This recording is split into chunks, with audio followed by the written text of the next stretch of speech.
रोज इस प्रकार से हनुमान चालीसा पढ़ने से कंगाल भी बन जाता है धनवान। स्वयं तुलसीदास जी ने बताए थे हनुमान चालीसा पढ़ने के ये नियम। जो भी व्यक्ति धनवान बनने की इच्छा रखता है उनको नियमानुसार हनुमान चालीसा का पाठ रोज अवश्य ही करना चाहिए। अतः आपको किस प्रकार हनुमान चालीसा का पाठ करना चाहिए, हनुमान चालीसा का पाठ करने के क्या क्या नियम है जिनका पालन करके आप अपनी गरीबी से, कर्ज से मुक्ति पा सकते हैं, तो पूरी जानकारी के लिए इस वीडियो को अंत तक ध्यान से अवश्य देखें।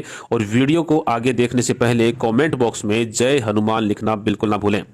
नमस्कार, स्वागत है आप सभी का एक बार फिर से। दोस्तों, हनुमान जी की महान गाथाओं और गुणों का वर्णन करते हुए 16वीं शताब्दी में गोस्वामी तुलसीदास जी ने एक स्तोत्र की रचना की थी जिसे श्री हनुमान चालीसा के नाम से जाना जाता है।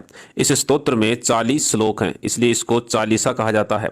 हनुमान चालीसा में हनुमान जी के 108 नाम बताए गए हैं। अतः यदि हम हनुमान चालीसा का पाठ करते हैं तो हम हनुमान जी के 108 पवित्र नामों का भी उच्चारण करते हैं।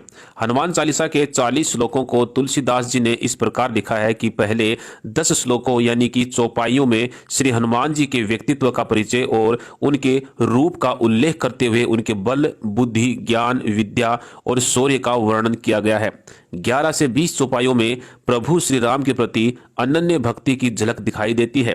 लक्ष्मण को मूर्छित अवस्था से बाहर निकालने के लिए पूरा पर्वत उठाने वाले हनुमान जी की भक्ति की शक्ति से प्रभावित होकर प्रभु श्री राम ने उनको अपने गले से लगा लिया था।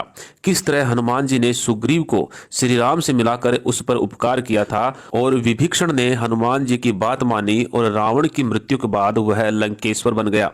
इन पंक्तियों में इन सभी बातों का वर्णन मिलता है। अगली सभी चौपाइयों में तुलसीदास जी ने हनुमान चालीसा के पढ़ने का महत्व बताया है।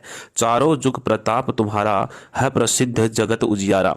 इन चौपाइयों में श्री राम के प्रति हनुमान जी की भक्ति का वर्णन है और साथ ही भूत पिशाच, बुरी शक्तियों से हमें बचाने वाले और हमारी मनोकामना को पूर्ण करने वाले, सभी सुखों के दाता, कठिन से कठिन कामों को सरल बनाने वाले, सभी संकटों से और सभी रोगों से मुक्ति दिलाने वाले तथा साधु संतों की रक्षा करने वाले, तेजस्वी और बलशाली, जिनकी प्रसिद्धि पूरे जग में फैली हुई है तथा जो प्रभु श्री राम को अत्यंत प्रिय है, ऐसे श्री हनुमान जी की कृपा प्राप्त करने के लिए नित्य रूप से हनुमान चालीसा का पाठ करना चाहिए। शनि के प्रकोप से मुक्ति पाने के लिए भी श्री हनुमान चालीसा का पाठ अवश्य ही करना चाहिए। जिस तरह हमें हमेशा सिखाया गया है कि ईश्वर से संबंधित कोई भी पूजा पाठ, मंत्र जाप या श्लोक पठन हमेशा ही शास्त्रीय विधि विधान और नियमों का पालन करते हुए संपन्न किया जाना चाहिए। नहीं तो नियमों की अनदेखी करने से हमारे जीवन पर इसका शुभ प्रभाव पड़ने की बजाय हमें इसका सिर्फ दुष्प्रभाव ही मिलता है। इसी प्रकार हनुमान चालीसा का पाठ करते हुए भी हमें कुछ नियमों का पालन अवश्य ही करना चाहिए, अन्यथा शांत वह सरल स्वभाव वाले हनुमान जी भी हम पर क्रोधित हो सकते हैं। परंतु यह भी ध्यान में रखें कि श्री हनुमान जी हमें संकटों से भी मुक्ति दिलाने वाले हैं। इसलिए कुछ विशेष स्थितियों में, जैसे कि आप अस्वस्थ हैं, बेचैन हैं, डरे हुए हैं या अन्य कोई कारणवश आप विधि विधान से हनुमान चालीसा का पाठ नहीं कर पा रहे हैं, तो आप ऐसी स्थिति में जहां पर हो, जैसे हो, जिस परिस्थितियों में हो, आप हनुमान चालीसा का पाठ जरूर करें। हनुमान जी आपकी रक्षा अवश्य ही करते हैं। तो चलिए अब जान लेते हैं कि हनुमान चालीसा पढ़ने के क्या क्या नियम तुलसीदास जी ने हमें बताए हैं। हनुमान चालीसा का पाठ करते समय पहली और महत्वपूर्ण बात यह है कि कभी भी हनुमान चालीसा का पाठ ना तो अधूरा पढ़ें ना अधूरा सुने। हनुमान चालीसा संपूर्ण करके ही अपने स्थान से उठें। चौपाइयों और श्लोक का उच्चारण सही से करें।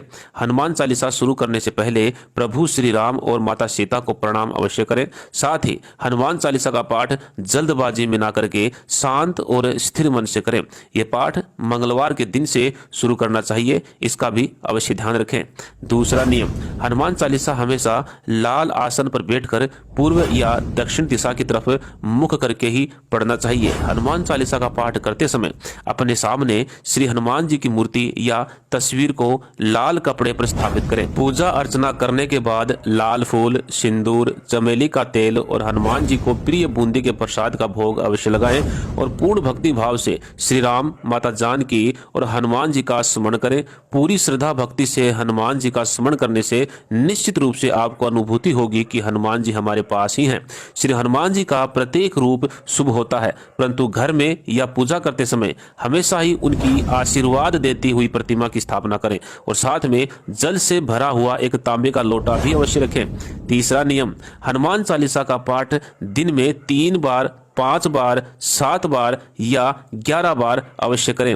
हनुमान जयंती के दिन हनुमान चालीसा का 108 बार पाठ करने से हनुमान जी की विशेष कृपा प्राप्त होती है और जीवन से सभी संकटों का अंत हो जाता है।